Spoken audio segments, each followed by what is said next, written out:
Oh, that was fast. Well, hi. I guess we gonna bypass the. That was fast. It was didn't give me enough time to get it all set up, but all right, we're live. With me tonight is Christina Ayers, and she's from you were saying Omaha, Yep, from Omaha for the most part. but she knows the Wisconsin Illinois area pretty well. It Yep. sounds like. So, how are you doing tonight? I'm And doing pretty good. It's a day off of work, so that's always a good day. So I can't complain. Just been relaxing all day, so yeah, it's too not cold to bad. go outside anywhere. It's not that bad here. It's been like 50 degrees the last couple of days, weirdly Jeez, enough. I need to move. It's not going to stay that way. Come January or February, it will get super Oh, cold. We get more cold than we get snow, so no, there's a lot of snow on the ground here. yeah, well, ours all melted, so I'll take it. It's fine. I just know that come January, February, March, it's going to be super cold. So, No, I'm allergic to the cold. I stay in. I have, I do. I missed a couple of winters by being in the hospital, so yeah. I kind of lost the tolerance I had for it. Um, so how long have you been? Well, let's just start out by tell us a little bit about yourself and what you do. Well, as far as paranormal goes, like Yeah. I've been doing that for I don't know 9 years, 10 years now. I mean, I've always been interested in. I guess it's like one of those things. I feel like you're just born being into. So I've always had an interest in it, but never really did anything much with it. But over the last 9 years, I ended up getting my own building, and then I lost it for 3.5 years, and then I finally got it back.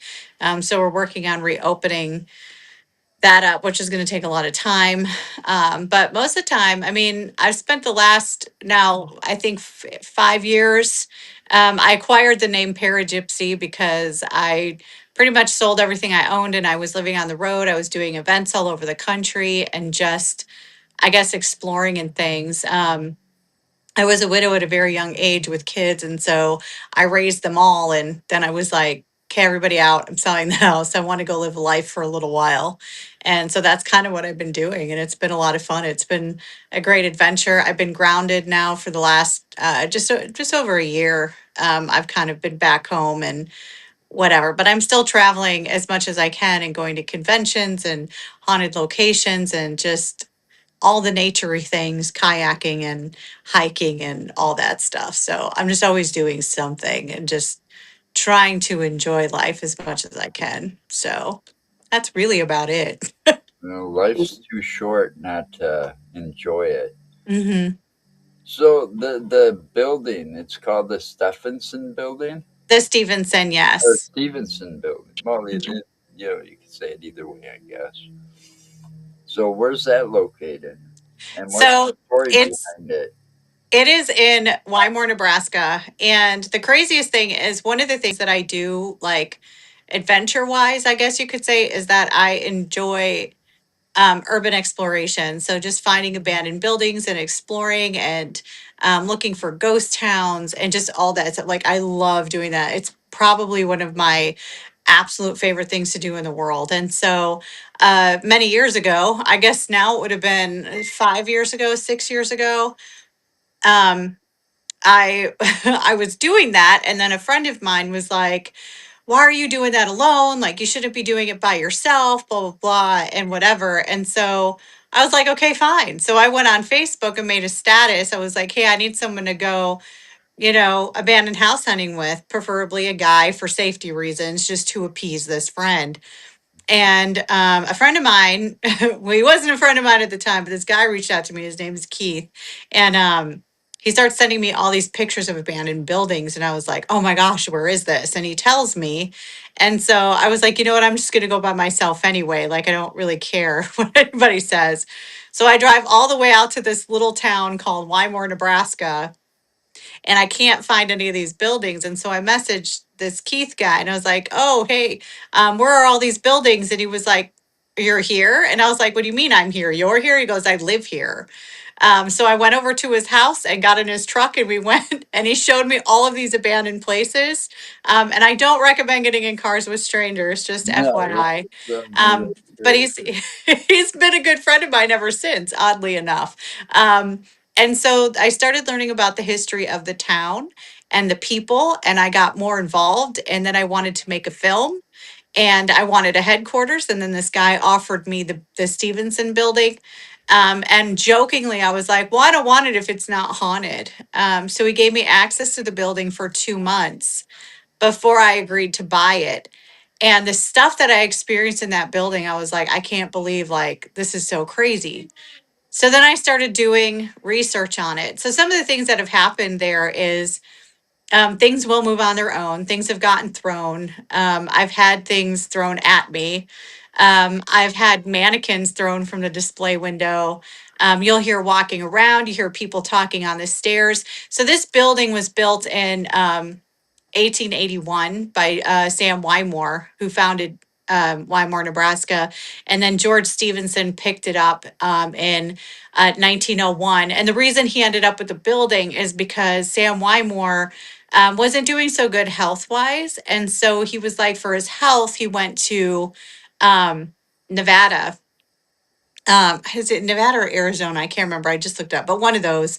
And while he was there, he had entrusted the building with the Murdochs. So the Murdochs, I've been doing a lot of research on the Murdochs actually the last couple of days.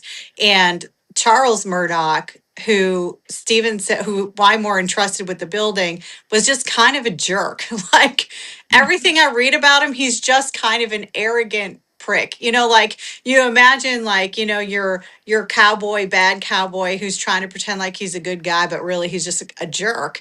And so Murdoch's, their family basically stole over $8,000 from Sam Wymore. And so if you think about back in, 1889, 1890, that's a good chunk of change to be stealing from Oh yeah, someone. that's like the equivalent of millions today. Exactly. And so Sam Wymore obviously started a lawsuit. And in the process of that lawsuit, it was just making him sicker and the stress, and he couldn't handle it. So he entrusted the building to George Stevenson, who then became the owner of it in 1901. The sad part about that is that Sam Wymore actually won the court case, but he passed before ever knowing that he won the court case. Oh, that's sad.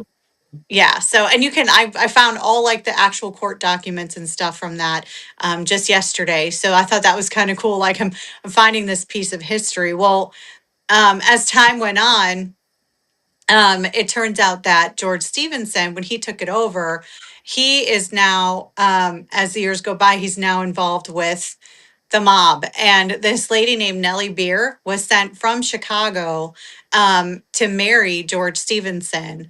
And I thought that's kind of strange because not only did she marry George Stevenson, but she ran the railroad there in Wymore. She was leading up the railroad system there. When you think about it, back in 1901, um, women weren't exactly running railroad stations. Times were a lot different. And so I started thinking, okay, what's going on there? Well, when I went to the Mob Museum out in Vegas, I learned that the only mob owned railroad went from New York City down to Las Vegas. It was just a straight shot, but it goes right through Wymore. So I start putting two and two together, and I'm looking into it. Well, then in the building, buried in the dirt in the basement, two poker chips from the Southland Mafia turned up, which was an illegal gambling house. And so then we found an association between um, Southland Mafia and Nellie Beer. And so you keep going in time, and now I'm getting like some of the people that live in town have stories from their grandparents and their parents and whatever of Al Capone actually being in the building. So he has an association with the building as well. And there were underground tunnels. The tunnels were put there to run steam heat to the main hotel in town, which was the Tethusalon, a beautiful hotel, took up an entire city block.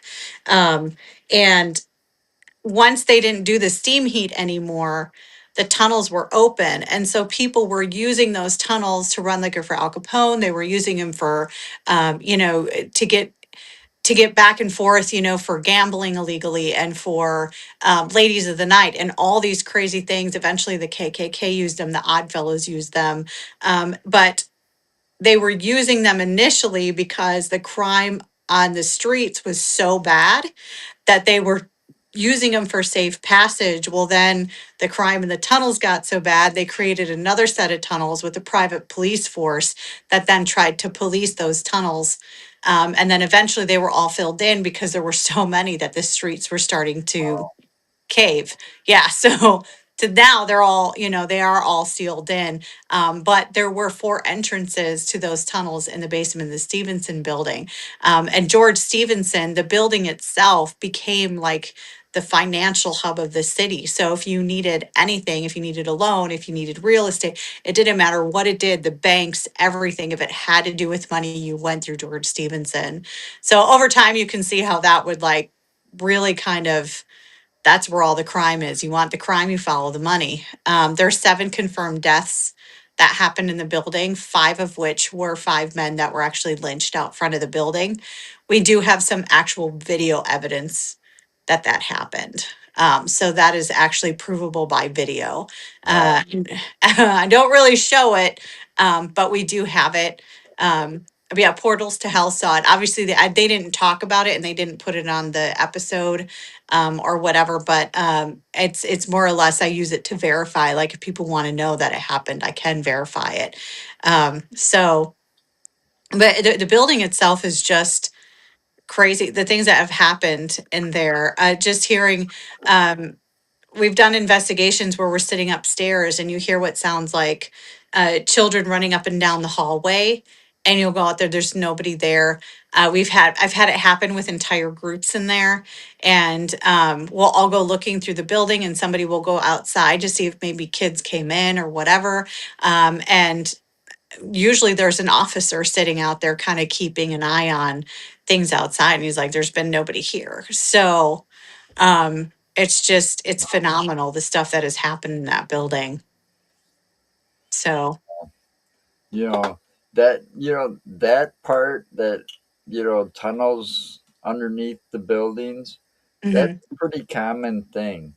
You know, I hear that, like, we were out in Chicago at that bar that's not Chet's, but it's at the opposite end where it all started on Archer Avenue. mhm, Um, I can't remember the name of that bar, but it had a tunnel over to the ballroom that went under the road. yeah, You know, and that tunnel was there since the 1800s or whatever. But come to find out later, in the 1930s or whatever, during Al Capone's days in Prohibition, those tunnels probably got the most use. yeah, You know, considering that everything kind of stayed below ground in the mhm. 30s, because of Prohibition and the mafia. Man, that was a scary time. I wouldn't have wanted to live there.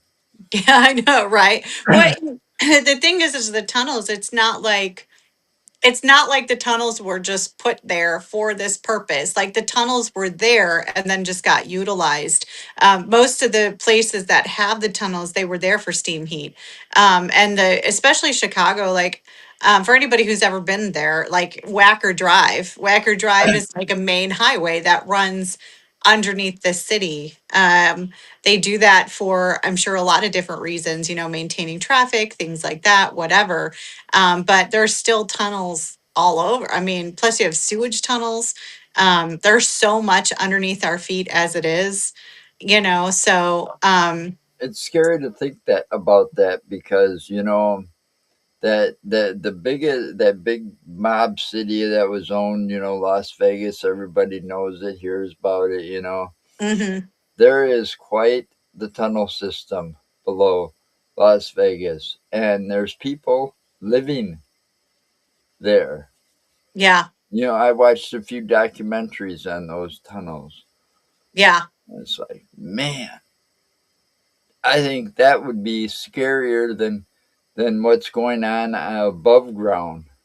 Yeah, and it probably is because I mean, when you think about it, a lot of the craziest stuff happens at night because of darkness and this and whatever when you're in those Right. tunnels and you have nobody watching you. And, I mean, you're down there trying to hide from everything or whatever. But honestly, like, I feel like it would just be a lot worse. It's not exactly decent living conditions by any means whatsoever. But if you're homeless and you have nowhere else to go, and that's the best you can do for shelter, that's what you're going to do. Yeah, and those tunnels the ones in Las Vegas tend to flood every now and then. Yeah. I couldn't even imagine being in there. I mean, it would just if Uh-uh. you get flooded, we're probably not going to get out.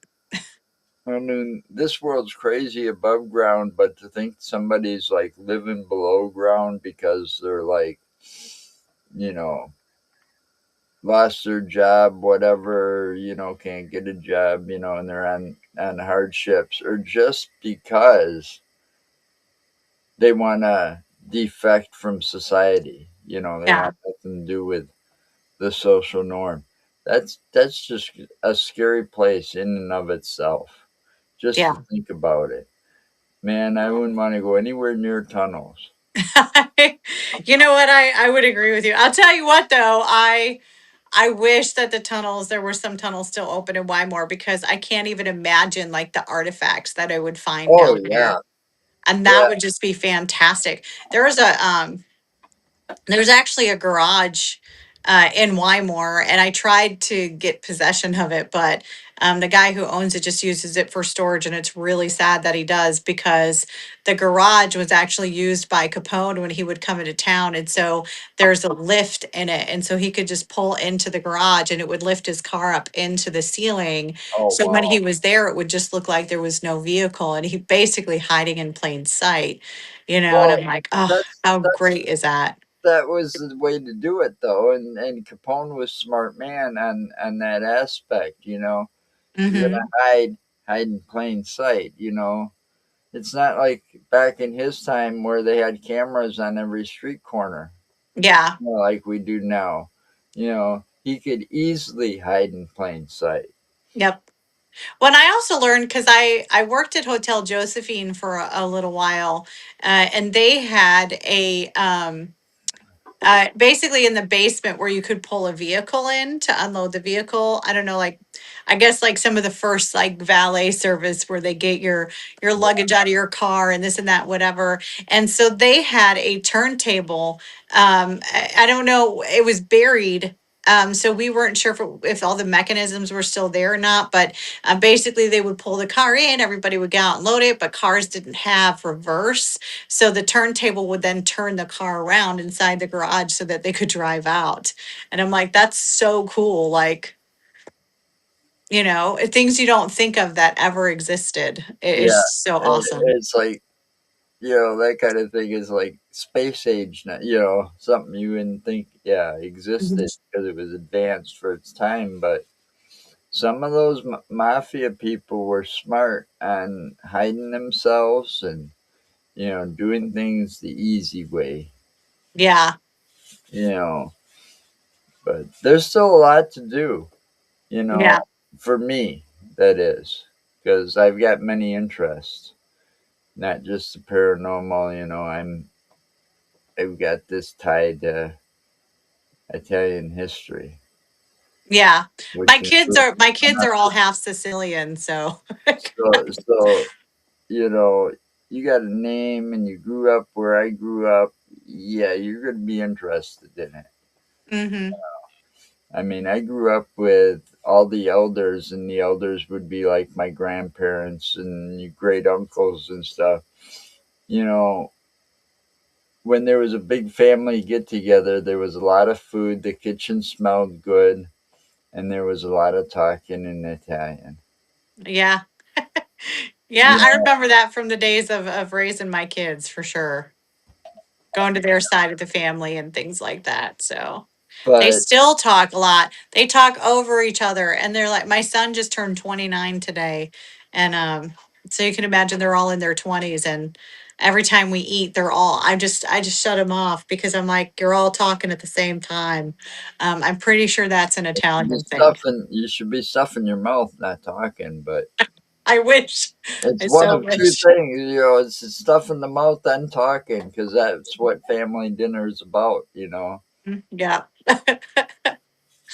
it's funny. But I grew up with, the older generation of Italians, so we didn't have a traditional Christmas either. You know, our Christmas would, there was like three houses in front and one in back, and then it was all funeral home land otherwise. So those three houses and one in back, they were all related to each other, right? So Yeah, you got my grandpa and grandma on one end, and so Christmas is there, and then when Christmas is done over here, because they get together with their immediate family, they'd all gather at one house when it's all said and done. that's awesome though. Yeah, it was, you know, and yeah, it's just as the older generation died and passed on, yeah, that stuff disappeared.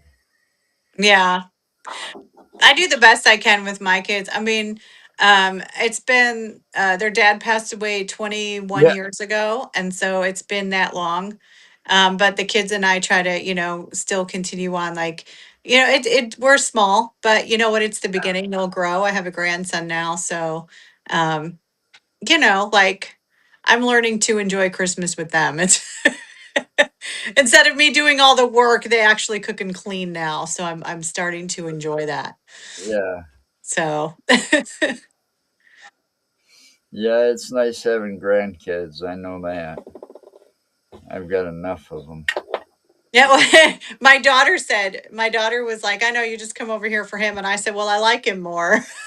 Well, I've got between me and I got three kids. My wife's got three kids, but between the two of us, there's probably something like 10 grandkids. Oh my God, no. I Just don't think I could do that. on just my kids alone. Like my daughter's got two boys, and my son just got a boy. That's it on my side. The rest Hmm. is all her kids. But I go to my brother's now, and yeah, I go there more to see my grandkids, you know. But it is the only time I can really see my kids too, because they live in Madison. They're busy. They're young, busy, trying to build a life. My oldest daughter, she lives in Milwaukee, so they're kind of all spread out. So it's like the one time a year you get them all in one place. Yeah, You know, that makes sense. yeah, I'll be honest, I don't know the last time I had all my kids in one place. They all live right here, so but they're all so different that we don't very often just like let's all go do this. It's usually like I'm doing one with one kid and then something with the other one, yeah, but yeah. That's how it goes. If I want to see them, I'll call my older daughter, and it's like, well, want to take you out for dinner. Are you free this weekend? And so I take her and her husband out for dinner, and we sit and talk or breakfast. yeah. Sometimes that's the only way I can do it is make time for them because they can't make time. They got jobs and stuff, so they're busy. Yeah. So Yeah, they are. if I can get them at a day off, it's like easier to say, okay, let's go out to eat my treat. Yeah. They'll always go if it's your treat. Right. If you're paying, they will always go. That's what I've learned. That's too funny. But so what else do you do? I mean, do you just do the hauntings and the ghosts or do you go and travel and get into the cryptids? I do a little bit with the cryptids, I suppose. I kind of really, I'm into aliens for sure. I've been out to Area 51 several Now times. that's a good subject too. Hmm. I've never seen anything like I that's the thing is like I believe out of all of those things, the most like logical one is aliens because I don't know. I guess I find it really difficult to believe that on this tiny little speck of dust that's Earth, we're the only intelligent things in the universe because we're not all that intelligent. So I'm hoping there's something doing a little bit better out there. I just feel like what an awful waste of space that would be to Well, not be there. no, I haven't, Tom. I haven't yet, but I know about them. I can't. I'm like on my phone, so it's so tiny I Wisc can't see what it have says. you ever explored the caves in Wisconsin? Dells No. area have a few, and I know about the caves in the Wisconsin Dells area, but the only caves I was at was the cave of the mounds, and God, I haven't been there in 40 years since I was a kid. Yeah, I've actually never been there, which is weird because it's like it's on the way to go see my mom from here. I pass it every time. So I just I'm usually busy. So I don't stop. I'm like get to A and B. No exploring on those trips. I need to make a plan to go explore though. Yeah, exploring's fun. Wisconsin's got a lot to offer as far as natural beauty. Like places like the Dells and Devil's Punch Bowl and different places like that. But like got distracted, Tom. Thank you. Um, the alien thing.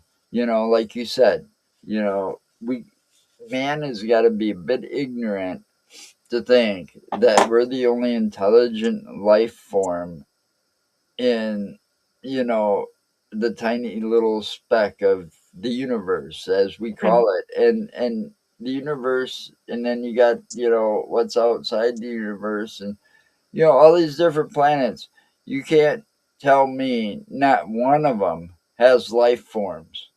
you know may not be human, but you know we may be low on the intelligence scale.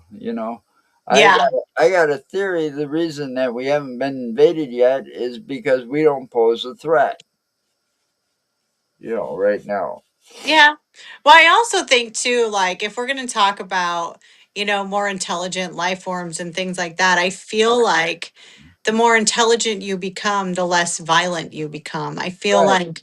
I feel like violence and invasion and things like that are what weak people do. I feel like that's more like what um That's I a mean, good. obviously, if you're attacked, you have to fight back. Like, I'm not Right. saying that.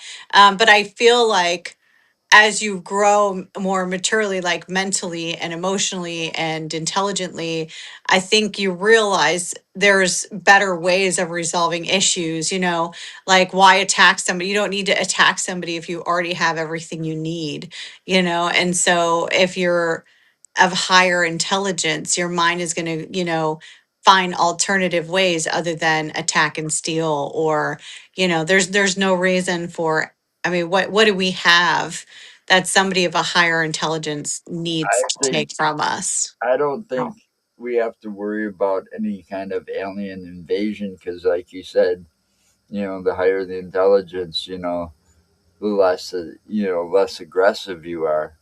Um, but in order to, you see all the spaceships and the pictures and stuff. I think all they're doing is watching, Yeah, and observing. And, let them. We're not going to change, obviously. no. You Well, know, you never know. Like people can evolve. I mean, I do think sometimes things get worse before they get better, and maybe we're in that phase yeah, is I in hope the worst so. before it gets better. I don't know. Um, but who knows, I think if anything, if I was an alien, I wouldn't come here because I would be afraid that, they would try to use me as a science experiment when all you're trying to do is say, hey, let's teach you something or learn from each Right. other or whatever. So Yeah, and when you watch a lot of those alien movies or little shows with witches and stuff like that, that's exactly what they're afraid our government would do. Hmm. Alien Autopsy Part Two, or yeah, you can't trust the government and what they may or may not do if they find out you're different. They may want to just dissect you. Yeah. I Yeah, mean, they do that to their own people, like, oh, right. if they think you're of some super high intelligence, they're going to lock you in a room for their own safety, that kind of thing. Yeah, and they're going to tell you it's for your own good, for your own safety, and all they're going to do is just sit there and experiment on you until they figure out what makes you tick. Exactly. And how can we replicate this? Yeah. Or how can we use it to our benefit? Yeah, or as a weapon. You become You know? property. So yeah, and I think that's the case with so much of just paranormal in general, whether it's ghosts or aliens or whatever. I think as humans, we refuse to step outside of our own box. Like, I don't think we spend enough time saying, okay, just because this is how we do things or how we react, whatever, doesn't mean that another species of whatever is going to act that way. It's a matter of being unable to step outside of your own brain and your own head, and trying to understand something that you've never understood before. I guess I don't know if that's coming out right, but No, it makes good sense. I mean, you can't automatically assume because we act this way, something else that's similar going to act the same way. hmm, You know, I mean, a lot of times you can't predict what some of these things may or may not do because we're not going to totally understand unless you can be one, you know, yeah, and the reasons that they do certain things are maybe for their own survival, yeah, because I think that's one thing we all have in common is the right to survive and the fight. When it comes to like fighting to survive, that's a natural instinct, and I think about everybody that's alive and breathing. You know, your life gets threatened, you're gonna fight back to try to stay alive. You know, yeah, 100%. that's the one thing that is common. What we were running out of Jolie at jail from doing the host tour because we got great feedback. Oh, well, see you later, Tom. Have fun. One of these days I'll get there. Where is he going to? The Well, Joliet jail? yeah, they had that. Um, what was it? Last year I was down there, Mm-hmm. and it was all under renovation, and they had fences around it and stuff, and construction vehicles, and so it was pretty much closed up for the time being because they were renovating because certain areas weren't safe. So this last summer when I was down there, we saw the sign, yeah, they're open, giving tours again, and it's like, yeah, I would love to be there. There's a lot of history in that place. Is And there? That's cool. and it's not just the history also, but it's just kind of like, one of the most famous movies was filmed down there, you know, that the Blues Brothers. Oh yeah, the Blues Brothers. I forgot Yeah, about so that. they I filmed always the forget Blues about that. Brothers. Yeah. Yeah, I was just talking about that. Yeah. It's so weird. Like, I just, growing up basically in Chicago and having jobs in different areas of Chicago and things like that. And I can't tell you, there were so many times I would drive to work, and then I'd move and have to drive to another job or whatever. But they would have like all over the city, like where they filmed Blues Brothers, they have like something there.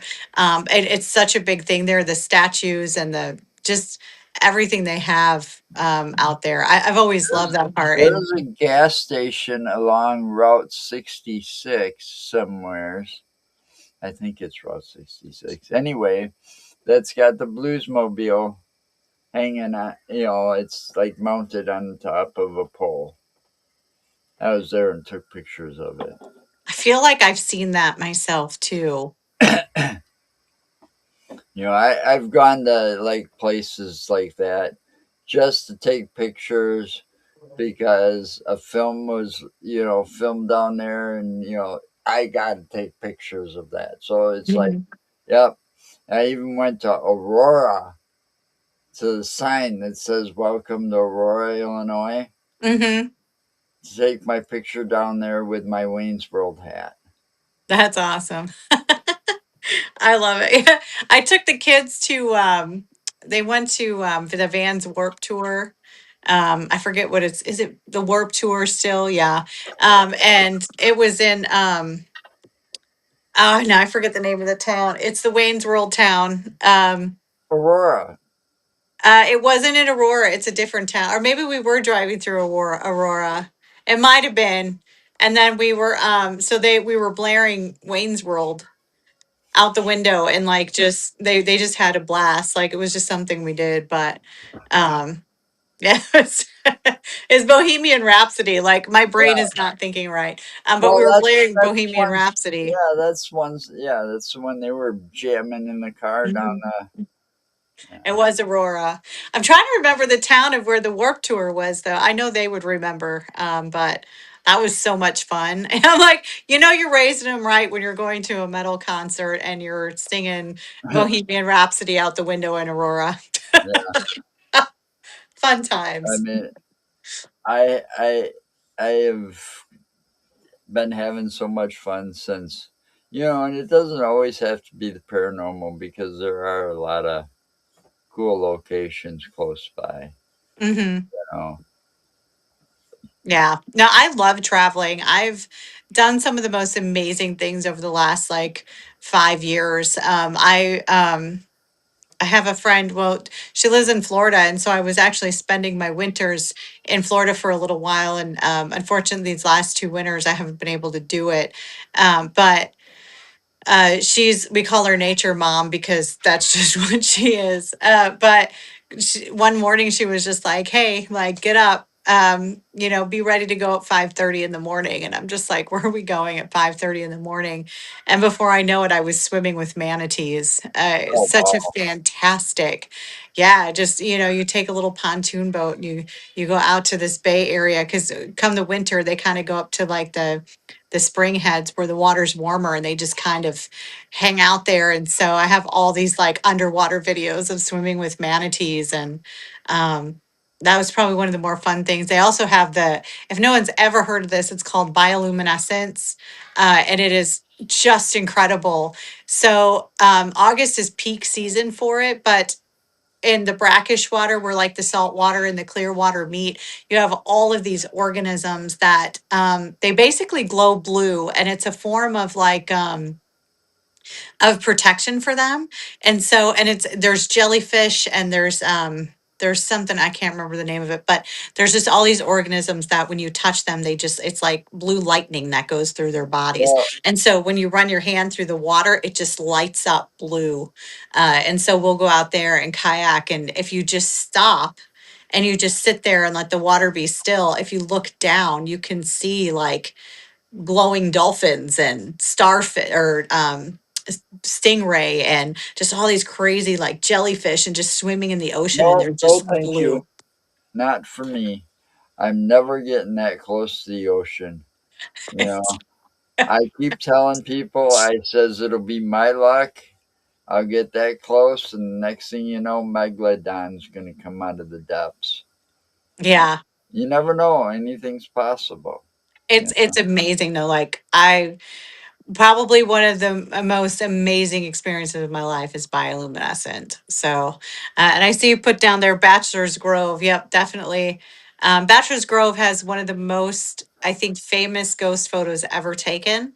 And I used to party in there when I was a kid because I lived right there. Didn't really know much about it. We've So, got one of the violators. mhm. Talk about all the people that partied there.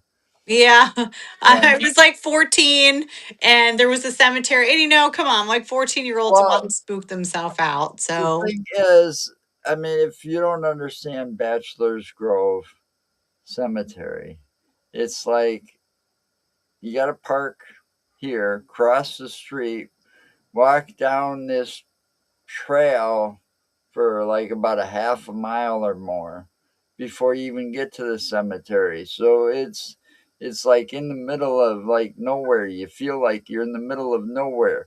No one's around for miles. Perfect place to party if you're a kid, you know. I can confirm though because Cops aren't gonna find us. they say that if you drop something in the pond and it sinks that you'll die. I can confirm that that is not true. I'm still here. So, and everybody I know who threw a stick in the pond and it sank, they're all still here as well. So, um, debunked. So, But it is considered, one of the most, haunted cemeteries. It's a very popular location to take you to, take people to. When I visited Chicago with, I met up with a friend, and he's like, been doing this since the 70s. And he's like, well, you definitely got to come out to Bachelor's Grove. And then you got to hear the story, about Resurrection Mary. And, so we visited those two cemeteries in Chet's Melody Bar before all said and done. Bachelor's Grove was probably like, out in the middle of nowhere. And yeah, it was one you definitely could tell people were partying there today. I wouldn't go there alone at night. I'd be afraid. I went. I went back by myself. I want to say that was like 10 years ago now. Um, and I went back there. I was there at like 2 or 3 in the morning. I was there for a few hours by myself. But the result of that was I got a fantastic photo that I've shared so many times because it's just crazy. I don't even tell people. I'm like, you tell me what I'm looking at. But I'll explain it just because I don't have it here. But it's like trees, and then on the one side it looks like a female in a red dress holding a baby, and she's turned sideways, but her head's turned and looking right at the camera.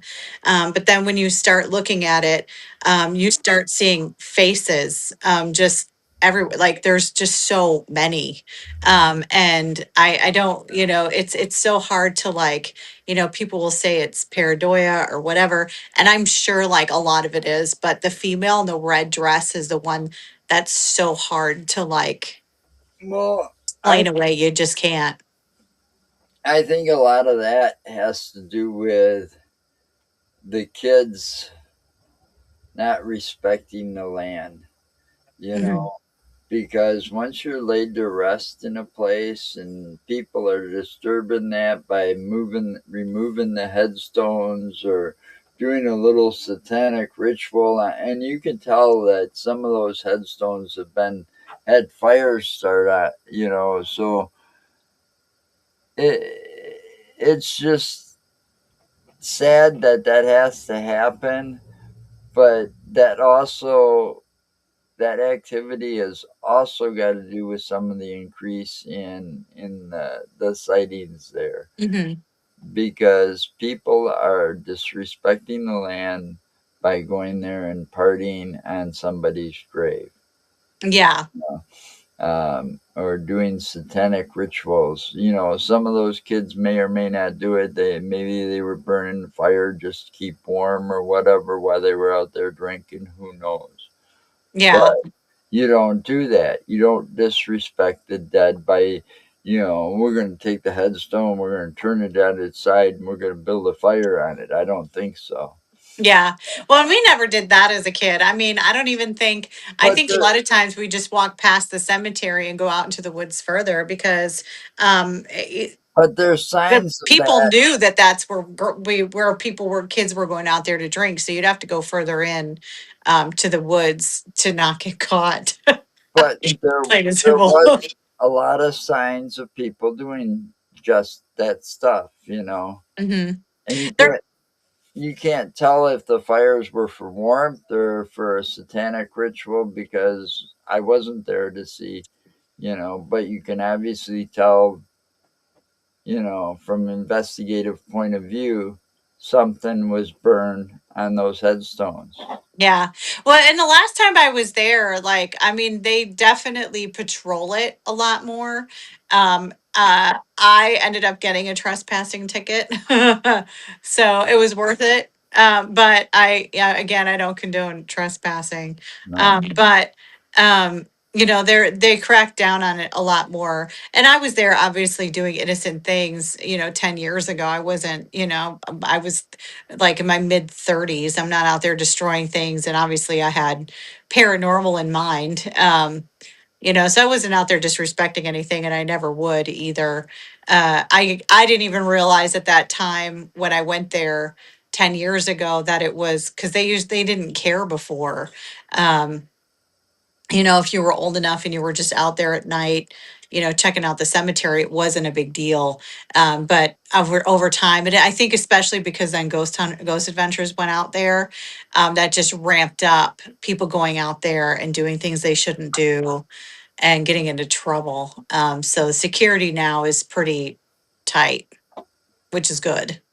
So Yeah, I think sometimes, you know, it's sad that those TV shows, yeah, they may, okay, we're going to show you the history of this place, but at the same time, they don't realize that,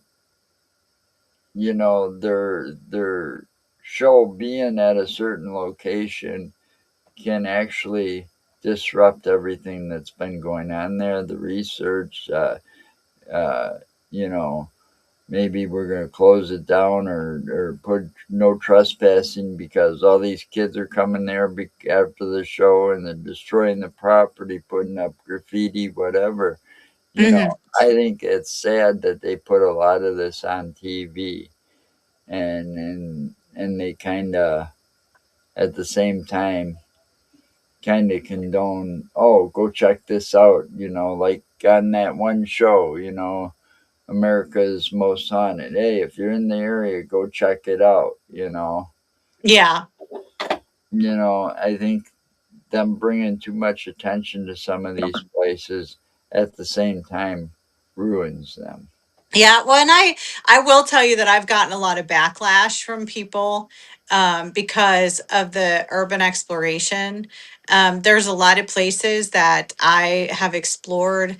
There's a prison in North Carolina that has been abandoned, and of course, the first thing people are like, oh, you're breaking and entering.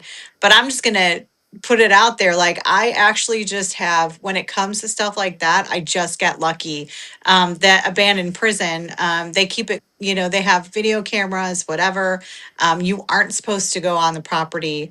But I just wanted to take photos of the perimeter, which typically if you're not on the property and you're just taking photos, that's fine. Oh You yeah, just take. And so out of I know. courtesy, I happened to notice somebody was there. And so out of courtesy, I went up there and said, hey, can I just walk around the perimeter and just take some photos? And the guy was like, he's like, he's like, I tell you what, I'm about to go on my lunch break and I'm just going to accidentally leave the door open. Have a good time. Huh? And I How was cool like, is that? really? And then he showed me how I could access it whenever I wanted. And I was like, this is so cool. Like, It's not something that they let everybody do or whatever. I think I was in Gettysburg, and I went to Gettysburg right after COVID, and there was like nobody there. And so I was actually given some permission to go and explore and to investigate the fields, the battlefields and stuff. I mean, obviously there are certain things I still couldn't do or whatever, but basically stick to the road, things like that. And I will tell you, people were like, they would never give that permission. They would never do that, blah, blah. And I was like, okay, well, lockdowns were also never a thing. Like these Right. things never happened before. And I just happened to be there, and I just happened to run into the right person, and, things like that. And there was another friend of mine with me, which I gave him hell for this, but he went back recently and was out there doing it again and got into trouble. And I'm like, that's because like that specific time we were there was such a weird time, and just randomly got permission. I'm like, you can't just do those things. So I never encourage people to just go do it. And when you watch the stuff that, there's a mental, an insane asylum, that was in South Carolina, that they were getting ready to tear down, and they let me go in there. But there were people like being critical to me, like, oh, you're taking things and you're stealing and blah, blah, blah, blah, blah. But what they don't know is that they were like, it's all getting junked anyway. Take what Oh you yeah. want. And so I'm like, so I have gotten backlash for things like that, but it's because so many people just break and enter, and they just go in and they just explore and things like that. I No. Whoops. Oh no. Sorry about that. My phone started ringing. Oh, there we go. She's back. um, can you hear me still? Yep. Yep. Yep. Oh no. Well, we only got a few minutes left, Let's anyways. see. No,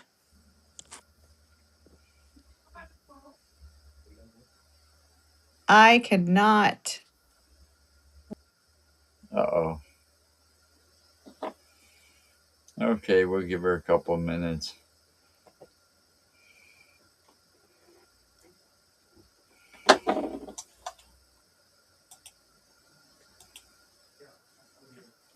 Yeah, urban exploring is so much, Okay.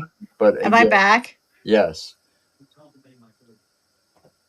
but you have to always be I can't careful. hear anything. I'm going to reset here. Okay, you got to be careful, no trespassing. You know, that was a big thing. There was certain places, like I'll give you an example.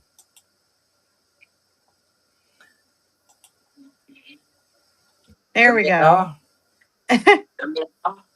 Yeah, sorry about that. My phone started ringing and it just booted me off. Uh, well, we're about to end the show anyway. We got like 6 minutes left, so. Yeah, sorry about that. Oh, That's why I never like to use my phone for this stuff, because you never know what it's going to do. yeah, Um, but yeah. yeah. So sorry about that. There was a story here.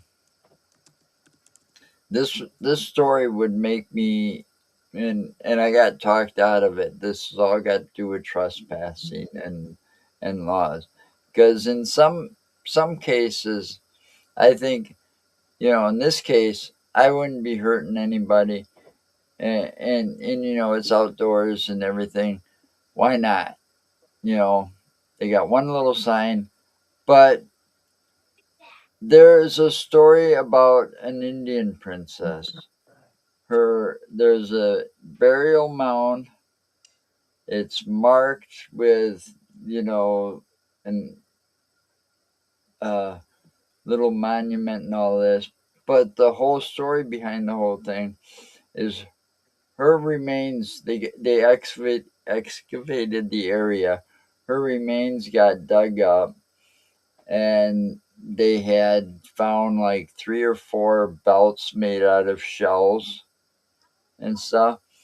Well, anyway, they took her remains and put them on display down at the museum. The local tribes to this day are still trying to get her remains put back and so on and so forth. But they remain in storage at this museum in Milwaukee. However, the the story from the site where her remains were dug up goes back even farther, that if you're standing on burial mound reading the thing at a certain time at night or just randomly, you'll start hearing like the rattling of the shells Mm-hmm. that made up her belt behind you. Wow. And there's just one sign that says no trespassing, but I figured if I went out there on that mound with just a camera and stuff, just to film for like 5 minutes, what am I harming? Yeah. You know, but I got too scared because somebody was with me and he kept going like this. Oh, you're going to get arrested. It's like, no, no, no, no. But the whole place is used to be uh, a tribe's home because it had river access. You know, this is also near the what do you call it? It's Rock Lake, I think it is. Well, anyway, there's a couple of pyramids in the lake. If you I were feel like, like I've heard of this place. and if you were like right above the pyramids in like a little boat, you could see them from the water. Mhm. You know, the tops of them. So this is all in what was it? Asylum State Park.